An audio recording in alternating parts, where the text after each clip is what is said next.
All right. So, welcome to the first section, which is the why, and learning how to understand and connect the impact that well-being has on performance for individuals, for your workplaces, but even beyond that, the community, and even broader on our national prosperity. So, one of my personal passions in life is to really start to eradicate this dichotomy that this investment in well-being is a side-off, siloed project that is a nice to have. Especially in the sector that you guys are working in the human services sector, when you are supporting other people, it is crucial that you are looked after and that you are healthy and that you are well. Because if you aren't well, you cannot support other people to be well, and you cannot properly do your job. So the same thing comes with, when you hear the analogy of on an airplane, you need to put on your mask on first, right, before you help other people.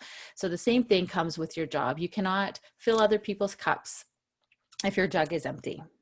You need to invest in your well-being to be healthy and well, because there's such a huge connection between your well-being and the ability for the organization to perform collectively if you're all well, and obviously for you to be able to perform as well.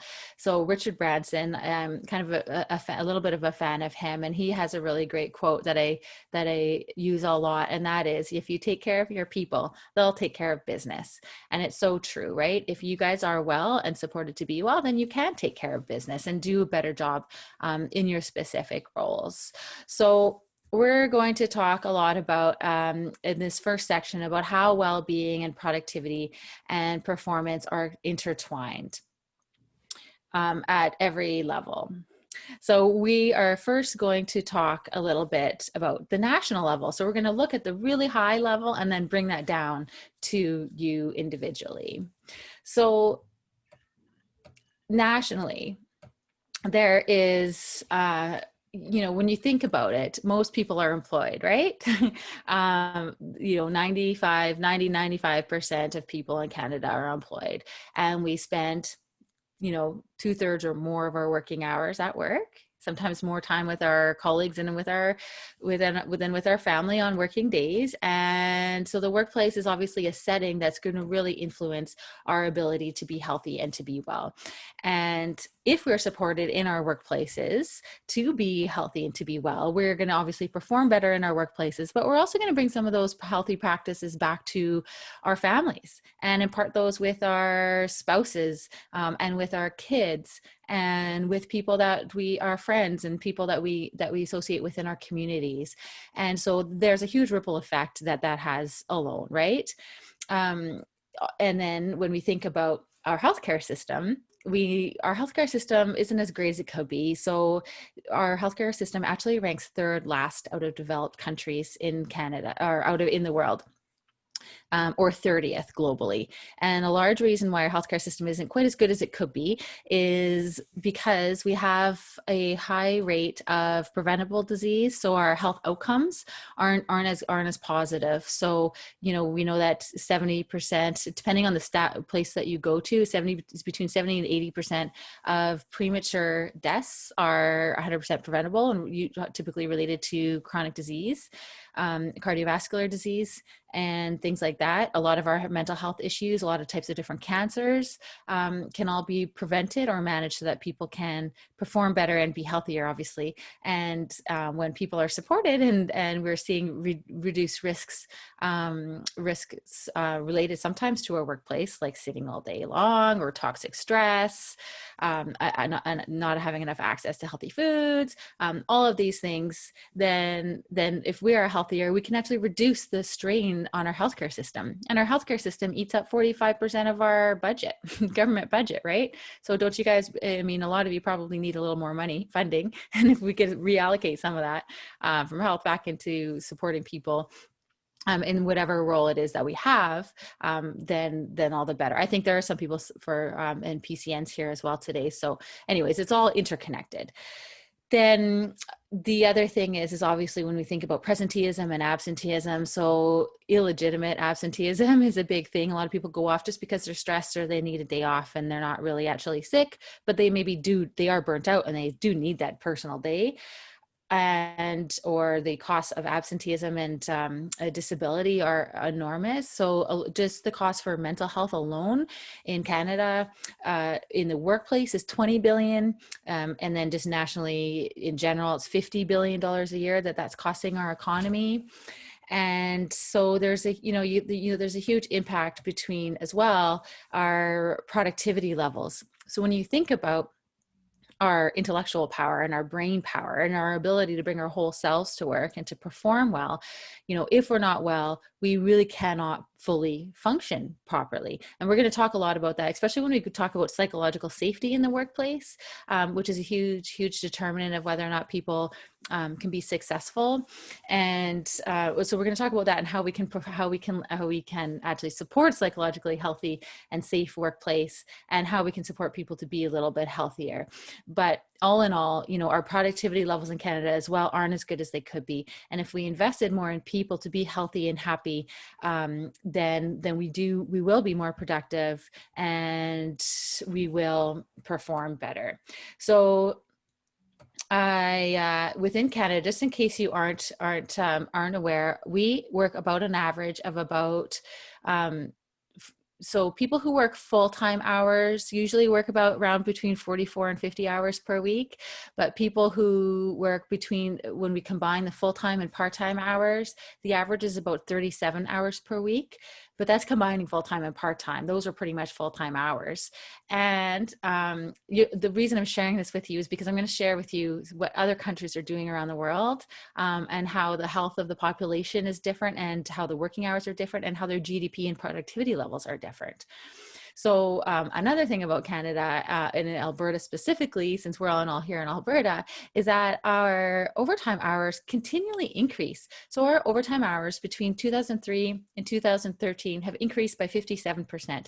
I don't have the other recent stats yet from Stats Canada. I think they're coming out right away here.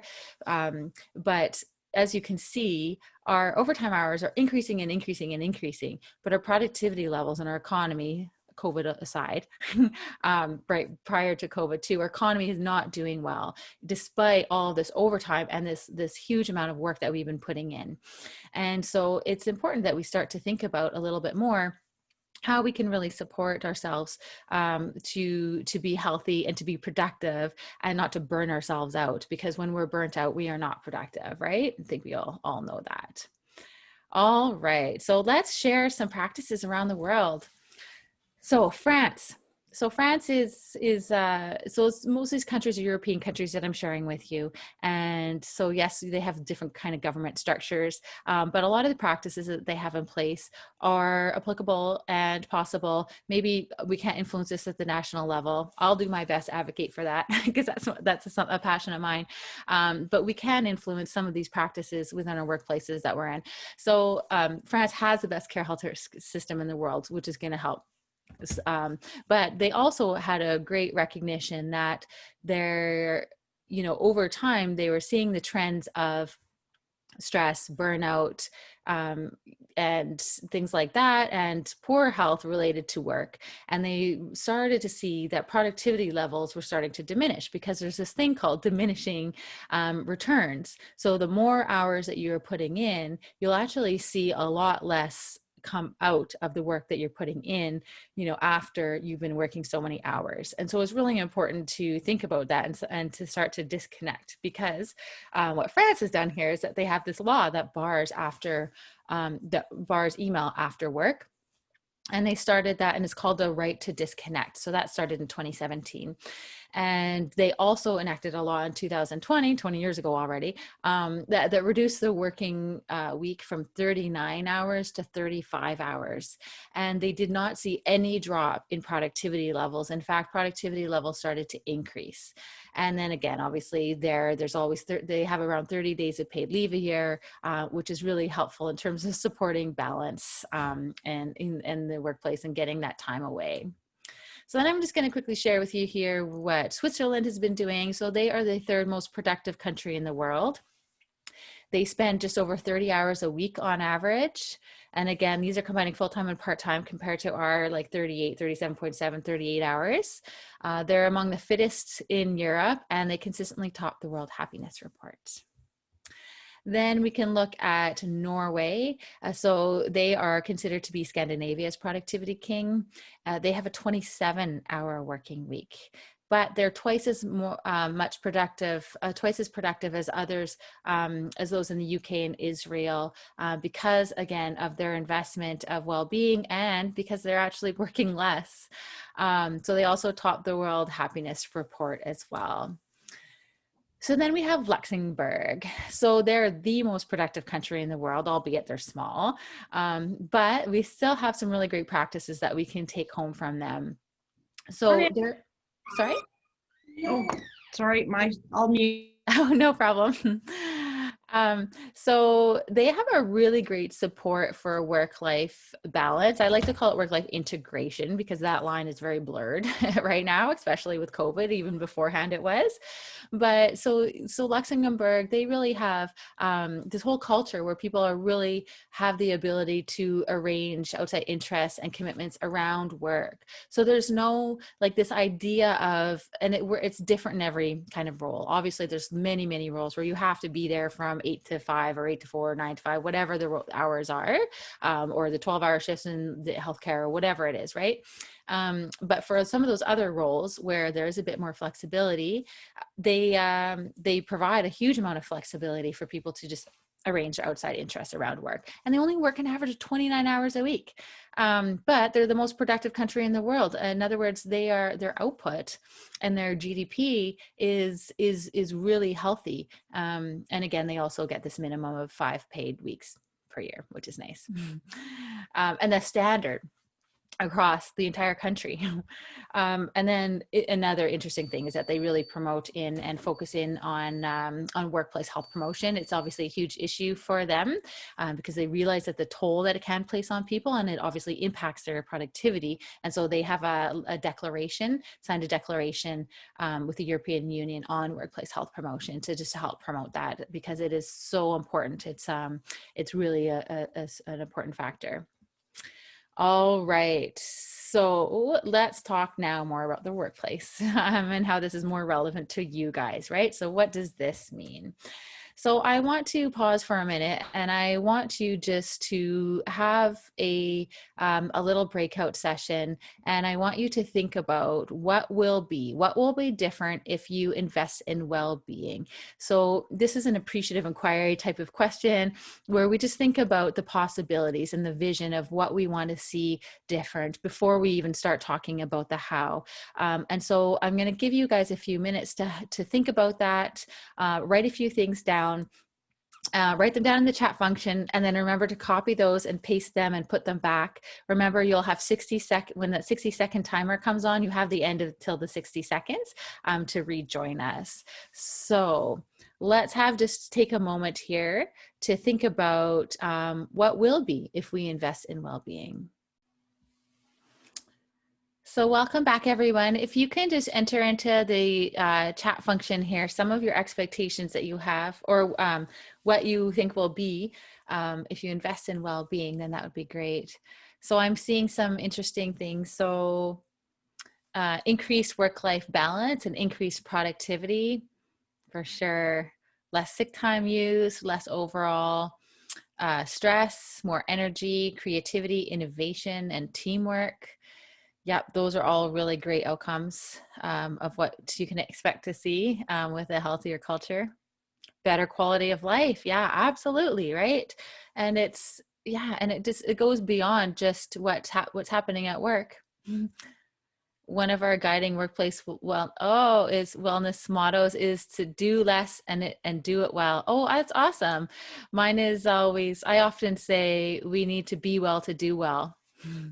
So it's quite similar. So yeah, that's awesome. More genuine self at work. Yeah. Yeah. Well, a little bit different in terms of the productivity levels, Danielle, but Yeah, more genuine self at work, more authenticity, which is so important. So we're going to talk about psychological safety and why that piece is so important, right? If you can be your genuine self at work, you do perform better, contribute more, and are better able to perform for sure. So these are really great. So let's talk a little bit more about how your well-being impacts quality of service and your organization's outcomes. So there's four key outcomes that we like to focus in on when we're talking about how well-being impacts performance of the organization. And these four outcomes that we're going to talk about throughout the day, we're going to talk about them now in terms of why it's important to invest in well-being. And then we're going to talk about them in the how, and how even when you're building a bit of a business case, and link all of these together. So there's a few different ways, and you can spin them a little bit differently according to your workplace and what makes most sense for you. But the firm outcome, starting from the right to left, is the first one is obviously when employees are healthier, then they will be more productive and more innovative. So it's nice to have in a workplace, especially when you're looking at really focusing in on psychological safety, a culture of learning and growth and innovation. And so again, when we're really supported to be healthy at work and have a healthy, high performing culture, that is one of the main outcomes that the organization can see at the base level. And so usually I sometimes think about it or talk about it as the foundation of the business is your people, right? They're the bottom. If you don't have a strong foundation, your business can crumble. I mean, obviously you have to have a good strategy and you need to have some money and that kind of thing, but your people are going to be carrying out the roles, and the outcomes that need to be achieved. And so they need to be healthy. But then the other thing that we're going to see in terms of the outcomes is that when they are healthy, you're going to see better efficiency, and a better effectiveness and overall better quality of care, in your respective workplace. And so we're going to talk a little bit more about what exactly that means and how we can be more efficient.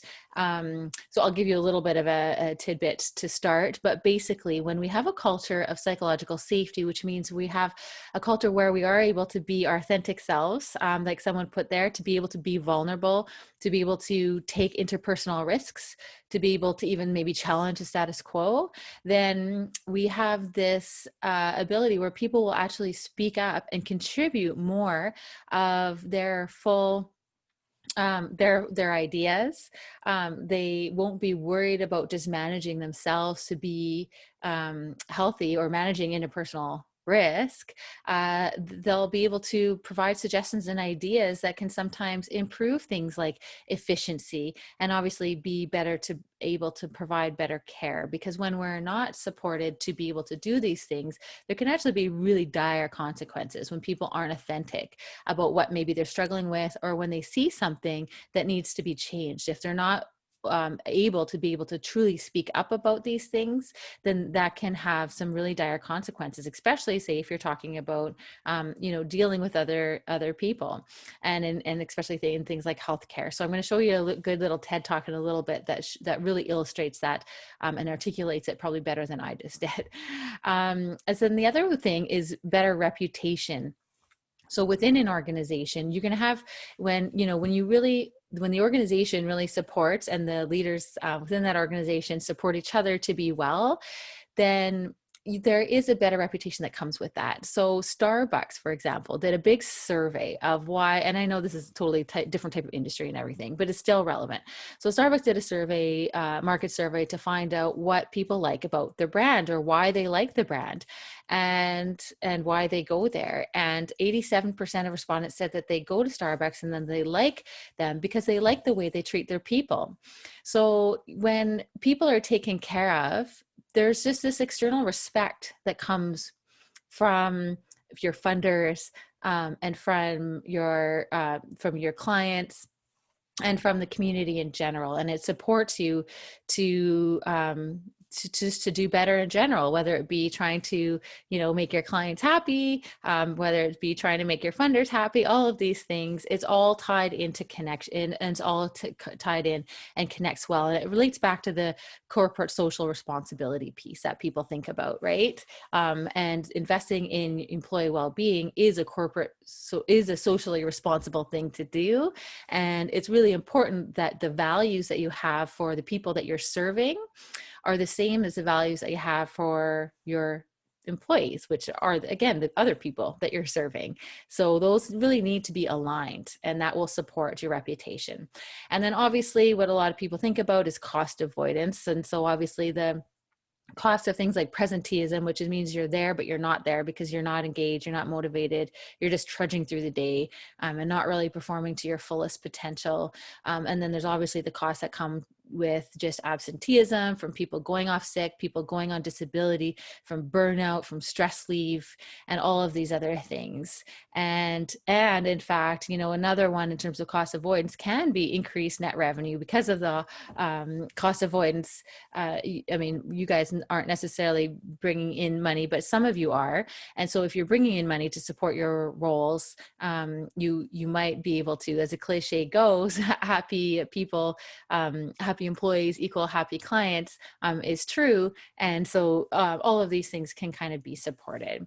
All right, so I just wanted to share with you another quick slide here around the economics of a healthy culture and a healthy, high-performing culture. So here's another recommendation of an external course. If there's anything that you guys if you're ever interested in, and it's free, and it's through Harvard. So the Harvard X has this online course. It's called The Culture of Health. And so the course is free to take, but you have to pay about $130 to get the certificate at the end, if you're interested in getting that. So this is a slide from that course. But anyways, they talk a lot about the connection between your external reputation and your ability to be successful as an organization when you support health, both internally and externally, in terms of being socially responsible. I mean, that already is in a core mandate, I think, for all of you, is to support other people to be healthy in some way, shape, or form. But anyway, so this just goes to show the impact that it has. And mostly this is obviously for-profit organizations, and it's still old, but the stats are still relevant, and they still show it in their course that they're offered today. So you can just look at the bottom here that's circled. The net income growth for organizations with good cultures is 756 to 1. So that's pretty powerful. So clearly, investment in a healthy culture and your work culture is really critical to the performance of the organization. All right, so there's this new term, it's not too new, but new enough, called conscious capitalism. How many of you guys have heard of that, with a little nod of the head? Yeah. So, and I know that again, in human services sector, what you are doing is not necessarily related to capitalism, right? But it's just a good concept to be aware of, as this trend with a lot of organizations are really trying to focus in on creating, even for-profit organizations, about creating a shared value for their business and for their community. So now at the heart of what you guys all do is that, right? It's having this shared value for supporting your clients and supporting the people that you're serving, which impact and that really heavily impact the community, because a lot of you are doing a lot of great community work. But this trend is now becoming more popular within a lot of other organizations, and a lot of organizations are now termed social enterprises, even though they're for profit, because they are really invested in the good of other people, and looking at really supporting both people and the environment as well. And so at the core of kind of what you guys are doing, it's important that, in order to be totally a conscious employer, maybe not conscious capitalist, but a conscious employer, you need to invest in your own people as well, right? To support your people to be healthy, to be well, and to have this really shared value again for what you're doing, not just for your consumers, maybe in the environment and your community, but for your people as well. Like this needs to be fully aligned to be supporting yourselves to be well, not just achieving your outcomes towards serving other people. And so another reason why we really need to focus on this again is it's important that you practice what you preach, and we're probably the worst at that, right? I think most people who serve other people don't always practice what they preach. We're the worst at it because we're so passionate about the work that we do. And so we invest all of our time and energy into supporting other people. And then we sometimes forget about ourselves, right? It's just rampant, especially in healthcare and all these, in most social services sectors, we just invest everything and we burn ourselves out, but we can't do that. We need to support ourselves equally, right? So in case you didn't quite catch what's here in this image here, the sliding door company has doors with handles and they're not sliding doors. But anyway, so that's another reason. Another great reason relates to legislation. So Bill 30 in Alberta here says that employers and employees both now have the duty and the right to support physical, social, and psychological health and safety. And so this is a really important reason. So employers are more and more becoming liable for supporting each other. And so whether or not you're, the leader in the organization or you're the employee in the organization, or you're both, whether it's that formal leader or just the basic or a general leadership role that you have because you're really supporting other people and encouraging the potential in others, you need to be able to, we need to be focusing in on this, right? And we have the right as the employer and the employee to speak up when our physical, social, psychological health isn't being supported. All right, another reason relates to burnout. So I wanted to just do a quick poll here. I hope this one is on this one around burnout. Yes, so this is confidential and anonymous. So just to get a sense, I'd like you just to guys enter if you've experienced burnout. Have you experienced burnout? Yes, no, or not sure.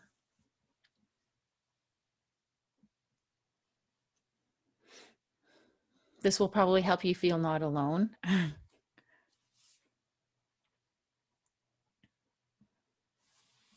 Okay. All right. Okay, so I see most of you guys have answered here. So I'm going to share the results, the anonymous results. So 65% yes, and 10% said maybe not sure. So that's more like 75% of you have probably experienced burnout, because if you think maybe not sure, you probably have. So what is burnout? Occupational burnout. So it's common, right? It is common, especially in your industry. This is, in other industries, it's not so common. It's not as common as it is here. So World Health Organization has recently defined and legitimized occupational burnout as a legitimate phenomenon that happens and is becoming more and more common.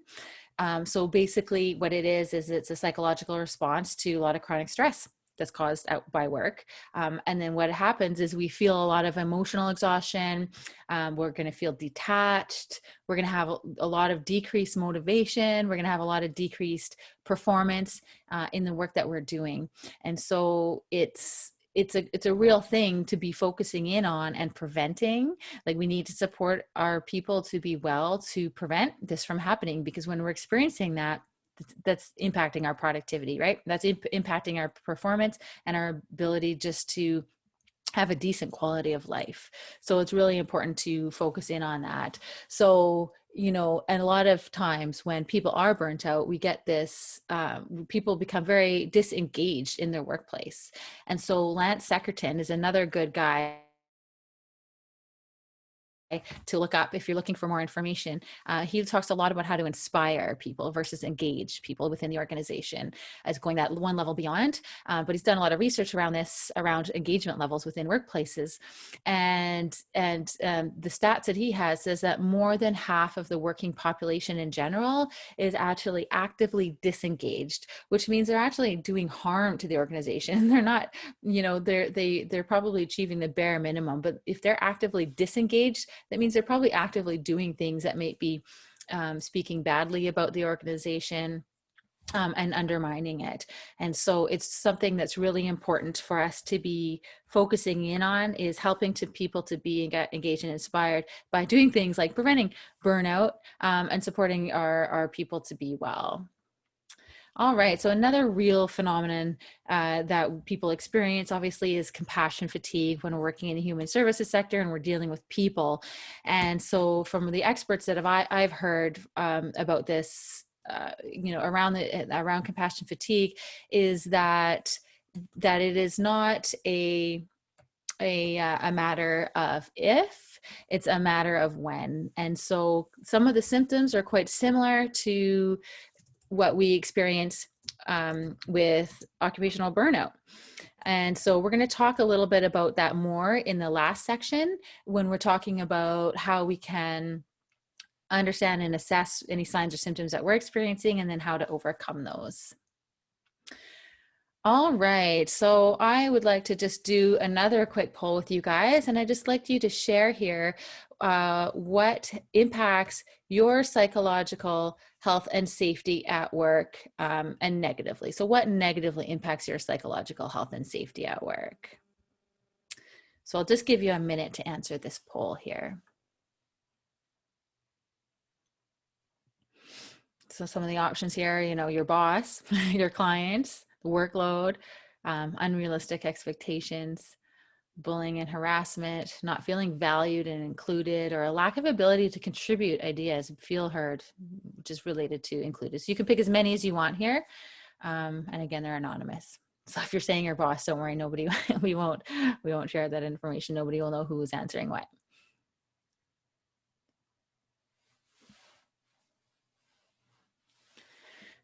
All right, so I'm seeing a trend. The number one trend I normally see is workload. That's huge, and not feeling valued and included. And that's kind of what I'm seeing here too. Unrealistic expectations is also a big one. All right, I'll just give you one more minute here.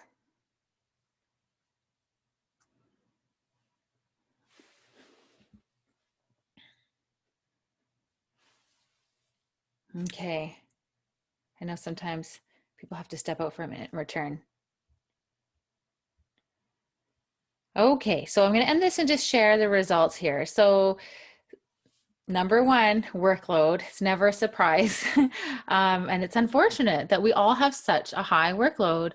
And so how are we supposed to work what these European countries are doing? Hey, how are we supposed to work this 27-hour working week with our working workload? That's probably totally unrealistic. Well, that goes back to the unrealistic expectations that we're seeing. And then there's also some other common issues here about not feeling valued and included. And so around psychological safety, I mean, that's a basic need that we have, to feel included and valued within our workplaces, and just as a human being, that's a basic need that we have. And so so that's unfortunate that 50% of you guys feel that way, and 78% said workload is a big issue. So those are the big ones. And then sometimes it's to boss, clients, and unrealistic expectations. So so we're going to talk about a few of these different things in terms of how we can support each other to get through these things, and how we can manage them a little bit better. And, we've been doing more and more research around the workload, and have lots of different tips, which I'll probably share with you again afterwards. A few of them are shared here today, but not a huge amount. So we'll share some of those afterwards as well. Okay, so let's talk about our psychological health a little bit more. And what usually most negatively impacts it. So obviously workload. So what you guys said impacts your psychological health is quite similar to what we're seeing within the research, of course. So stress and workload, number one, right? And workload sometimes creates the stress and there's also the individual coping mechanisms and the supports that we have to deal with stress, long work hours, or just mental health in general, what kind of mental health we have obviously impacts our psychological health at work, recognition, whether or not we have proper recognition and reward. So that goes back to the question about do you feel included and able to and valued at work, right? And so proper recognition and reward is something that can help support that. There's also this thing around information overload. So we're going to be living in this knowledge economy where we are bombarded with information. So there was an interesting stat I heard that because we are exposed to so much information nowadays. So think about our emails. How many emails do we get a day? Then there's social media. Then there's, TV and just our phones being connected online all the time. So this interesting stat that I heard was that a person who had never been exposed to the internet within their lifetime would have been exposed to the same amount of bits of information that a person today who's connected and online all the time on their phone, on their email, on their desktop, than what they would be exposed to in 1 week. So, before, we used to be able to, we just look something up on a book, or we would check out our encyclopedia books, or we would talk to family or friends. And now we are just so connected. Like, think about how many pieces of information we look through when we're scrolling through a social media, and how many emails we get per day.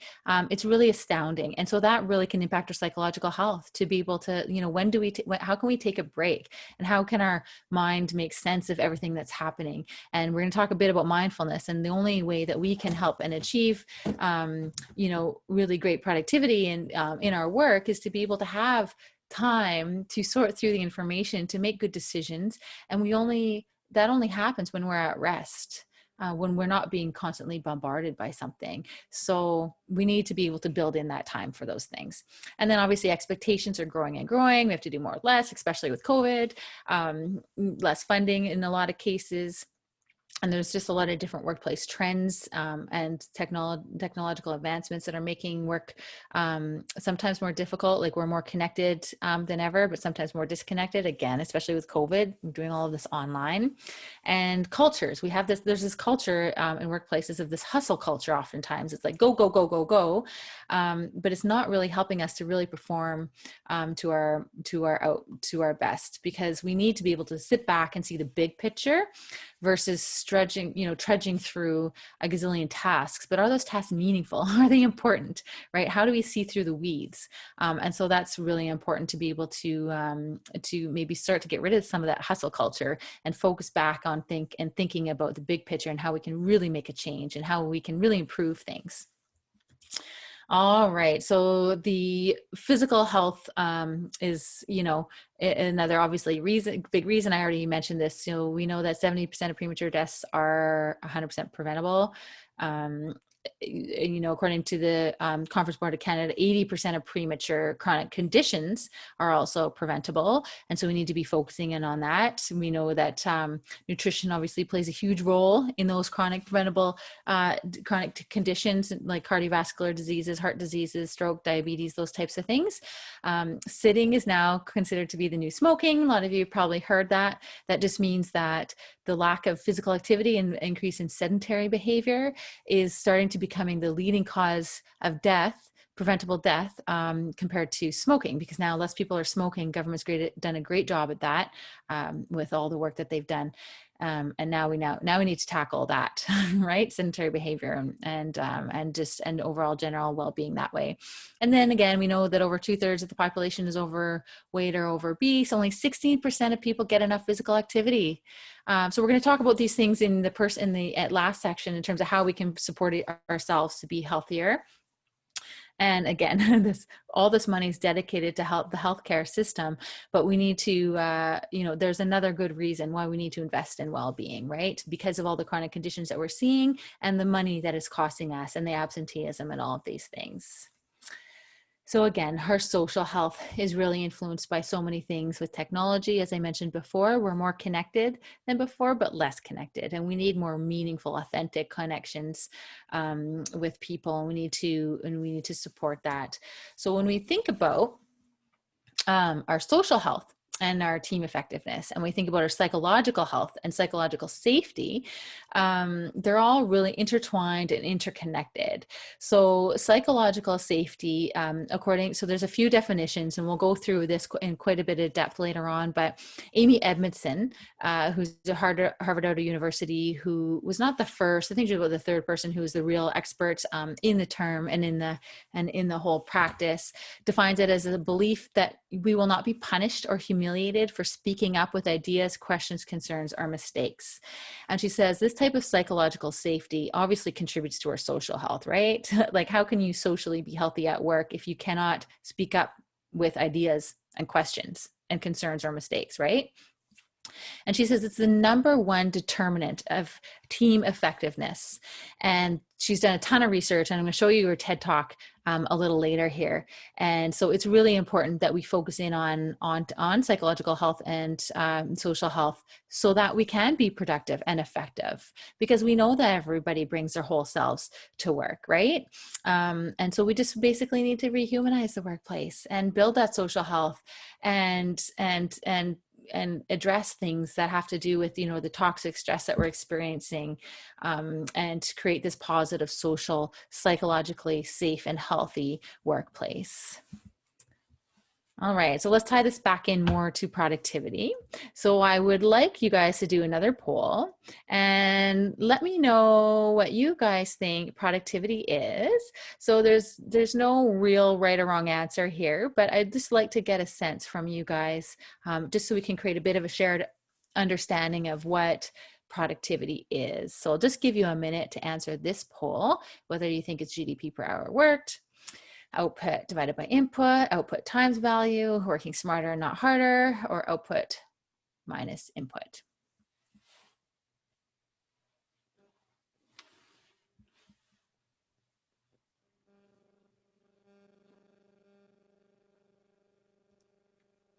All right.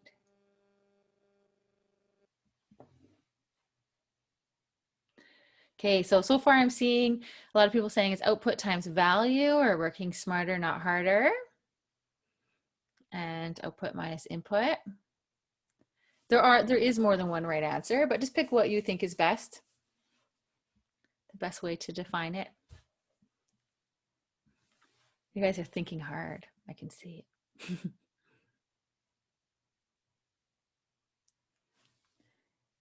Okay. All right. So I'm just going to share the results here. Okay, so this is what we're seeing. So I love working smarter, not harder is the top choice here, 56%. So yeah, working smarter, not harder is the best, simplest way to think about it, right? It is about just working effectively and efficiently, and it's about making small incremental improvements and having a greater output versus the time that we put in. So yeah, so nationally, when we look at productivity levels, the EOCD measures it as GDP per hour worked, in terms of the financial outcome. But for you guys, it's a little bit different, right? But it's still about how efficiently are you using your funds, right? If you're government funded. And it can be any of these. These are all a variety of definitions. But my favorite one for sure, just to make it simpler, is about working smarter, not harder. Now you can work hard when you're working, but trying to be effective and efficient as possible within the work that you're doing is the best way for us to achieve some productivity. So I already shared a couple of these stats before with you, but I'm just going to bring them to a light again, just in case we didn't remember. So we are in Alberta, we are increasing our overtime hours more and more. So between 56% between 2003 and 2013, and so in our Canada nationally, we're ranking around 13th for our productivity levels, and we could be improving. So we're going, our hours are going up, but our productivity levels are dwindling a little bit. And so it's really important that we do focus in on this, and rather than burning the midnight oil, it's better to focus in on again, we're going to talk a little bit more about this later, but how we can properly prioritize tasks and how we can be more productive and focused in the work that we're doing so that we can achieve the important outcomes and leave some things maybe that aren't as critical or as important. And again, over 30% of Canadians are working over 50 hours a week. And that's just not a healthy amount of hours. No way to really have that full connection and full quality of life. And for some, for sure, our work is our full meaning and purpose. And especially if we don't have maybe a lot of families, people with young kids, like I have a 2 and a 4-year-old, so I need more time with my family than I would when I didn't have kids, for example. So it will vary between, different levels of where you are at your life or different stages, but it's really important that we take that time for ourselves to come back to work a little bit more refreshed and a little bit more supportive. All right, so let's talk a little bit more about what psychological safety is. And we will be taking a break after this section, just so you know, we'll take breaks so we can get up and stretch. I know it's a long time to sit and look at a screen. And stand up whenever you want to throughout the session, right? If you need to stretch and whatever. Okay, so what is psychological safety? So a lot of you guys may or may not already know. I actually do want to do another little bit of a poll with you guys as well, because I am just curious to know how many people are familiar with the psychological health and safety standard, and how many of you are actually doing work right now to align with the work of the psychological health and safety standard. So I'll just give you a minute just to quickly answer that, just to get a sense of what you guys are doing.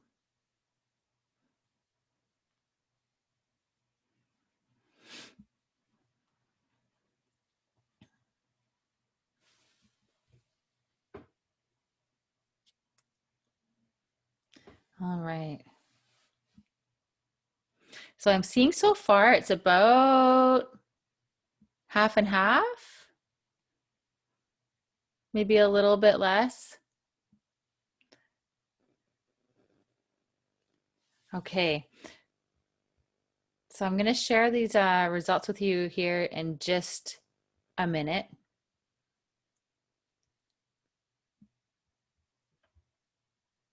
Okay.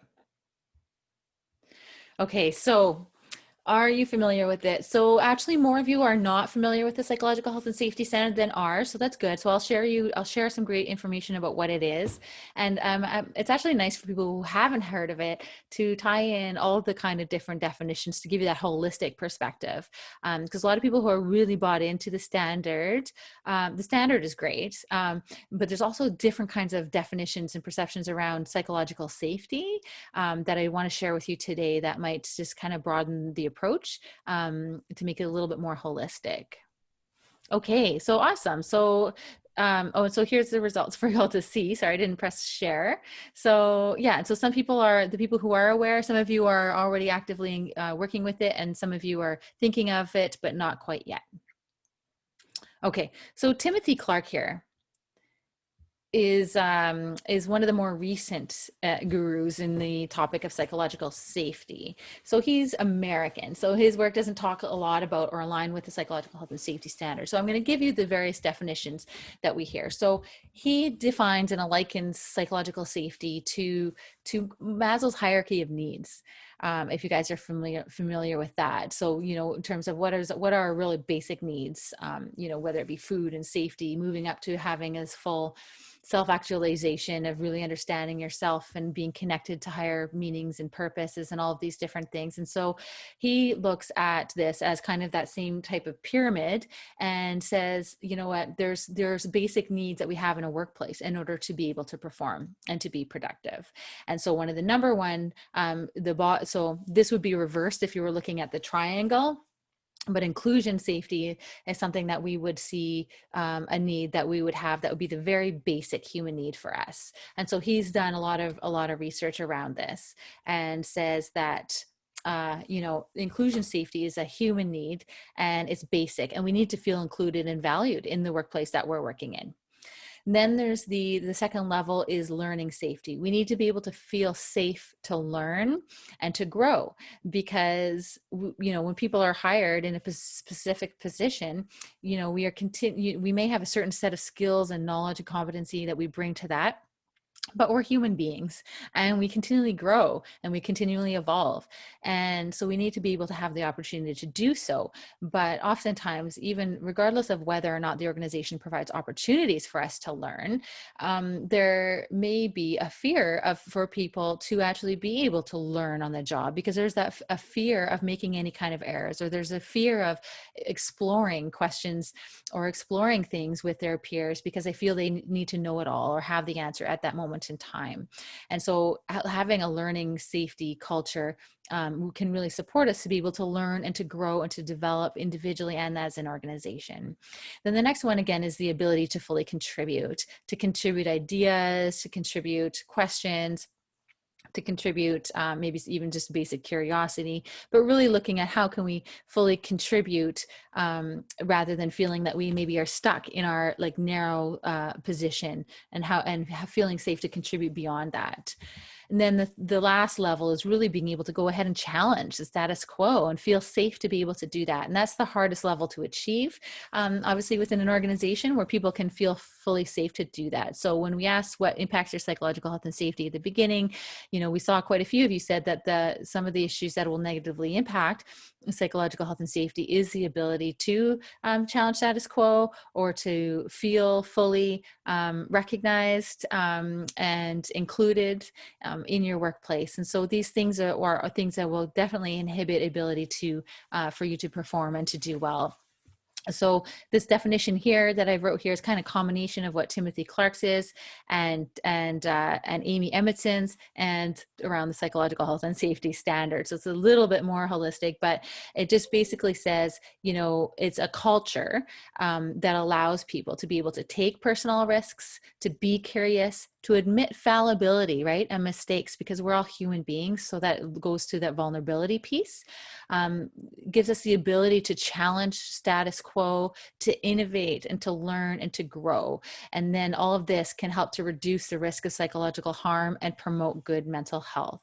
So the psychological safety standard is focused very much on preventing harm that can contribute to poor mental health, and around promoting good mental health. And this even almost takes how we promote good mental health a little bit broader, right, when we talk about these other factors. So I'm going to share with you a little TED Talk from Amy Emmetson, and she talks about the real connection here between psychological safety in the workplace and performance of the workplace. So you guys can, if you have snacks, you can lean back, relax, grab your popcorn, and watch this little video here. It's about 10 minutes long, and she gives some really great insights about how important it is to support psychological safety and all of the research that has gone into this.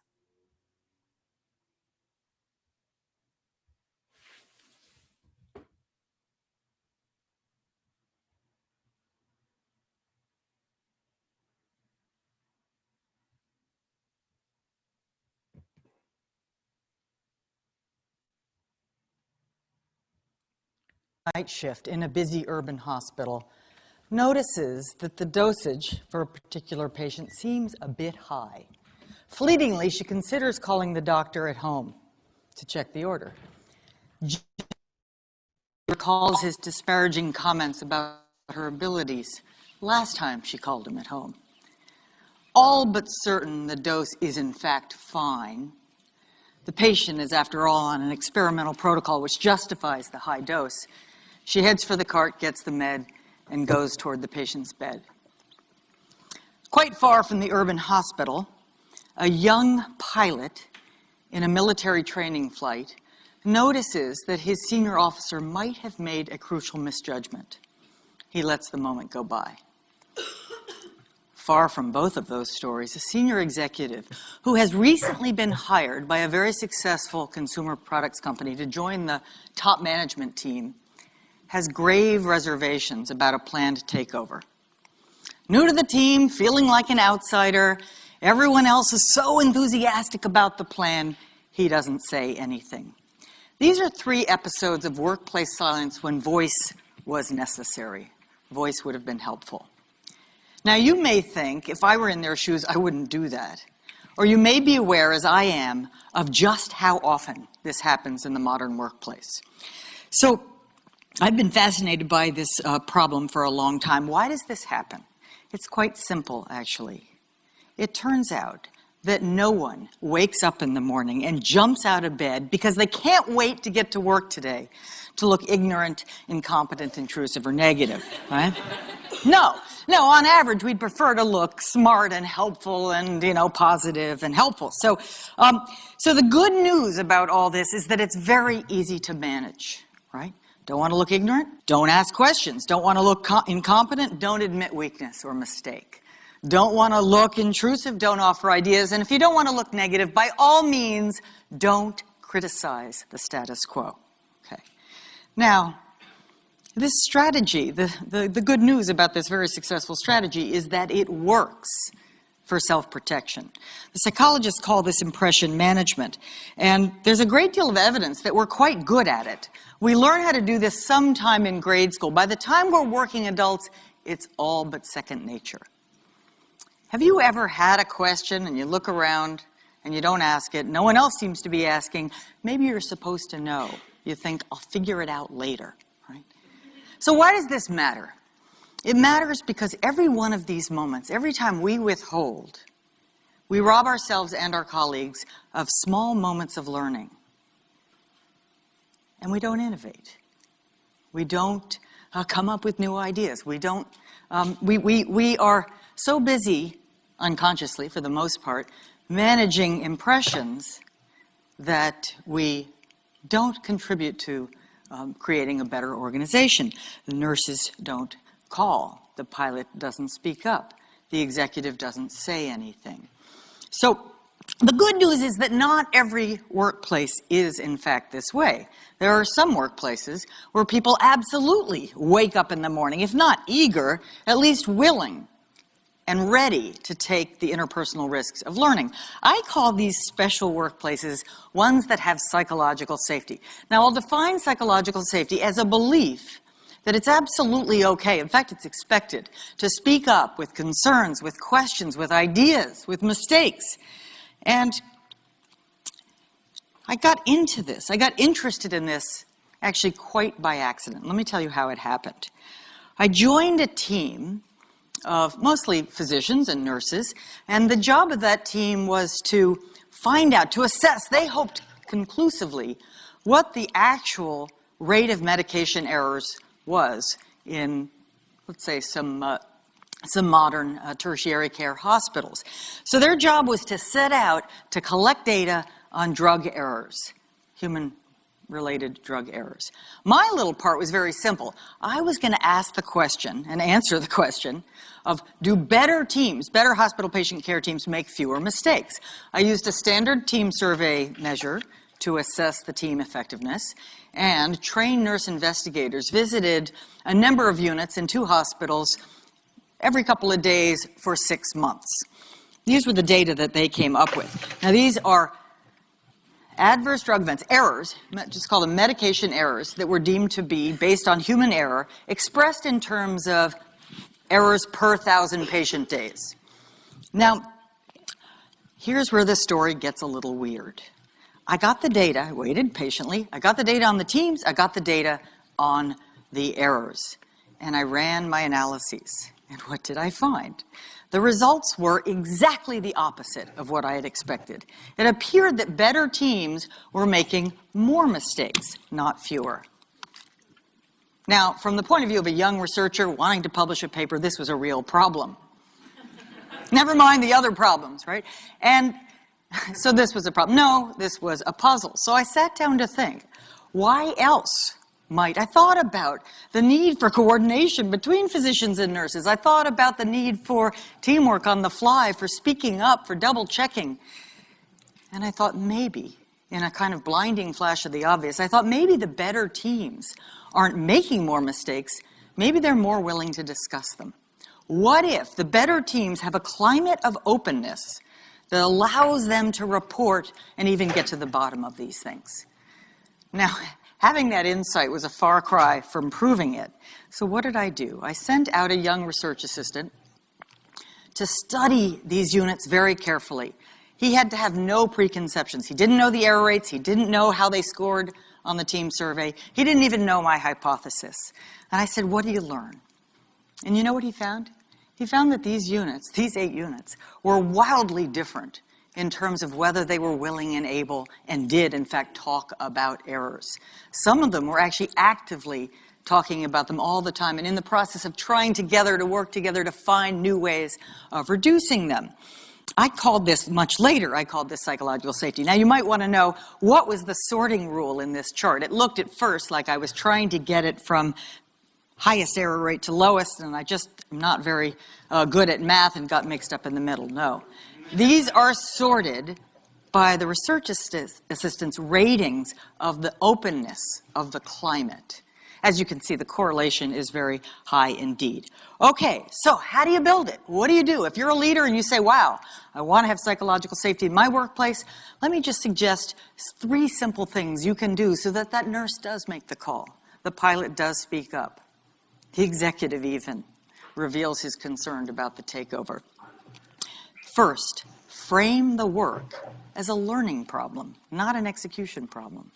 Recognize, make explicit that there is enormous uncertainty ahead and enormous interdependence. Given those 2 things, we've never been here before. We can't know what will happen. We've got to have everybody's brains and voices in the game. That creates the rationale for speaking up.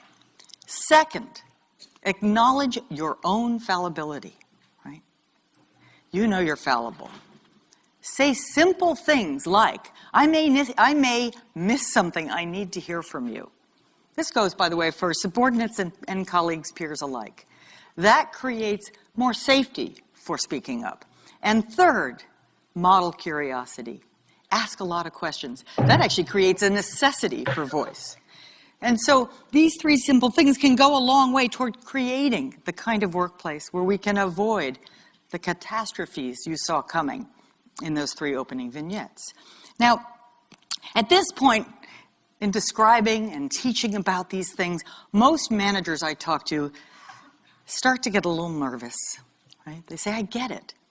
I understand how this could really help people learn. I understand, and I want to hear about errors.